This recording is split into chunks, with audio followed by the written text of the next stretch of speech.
अस्सलामुअलैकुम सबको मेरी तरफ से, शाहज़ेब की तरफ से। शहबाज भाई और कमाल भाई मेरे साथ बैठे हैं और 3 तारीख हो चुकी है जुलाई की 2025।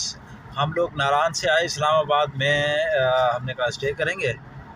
और जब नारायण से इस्लामाबाद आए नाश्ता किया तो उसके बाद सुबह हो गई। फिर हमने कहा क्यों ना, सामने पहाड़ नज़र आ रहे हैं तो ये देखें, ये आड़ू खाए हैं, पहाड़ नज़र आ रहे हैं। तो फिर हमें सामने मरी नज़र आ गया। हमने कहा चलो फिर वहाँ से उतरे तो इधर मरी चढ़ जाते हैं। फिर मरी दोबारा जा रहे हैं। कहीं ऐसा ना हो कि मरी से फिर नथिया गली, फिर एबटाबाद, फिर मानसेरा, फिर बालाकोट और फिर नारायण।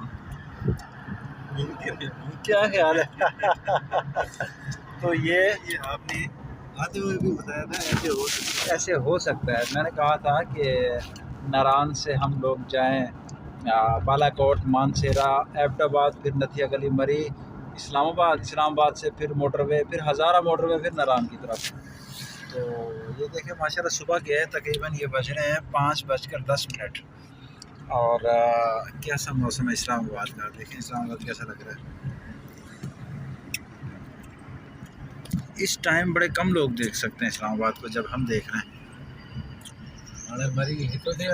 कश्मीर चौक, जी जी जी, मरी। आप 12 गौ से तो आगे जाएंगे मरी की तरफ। ये मरी है जी। हाँ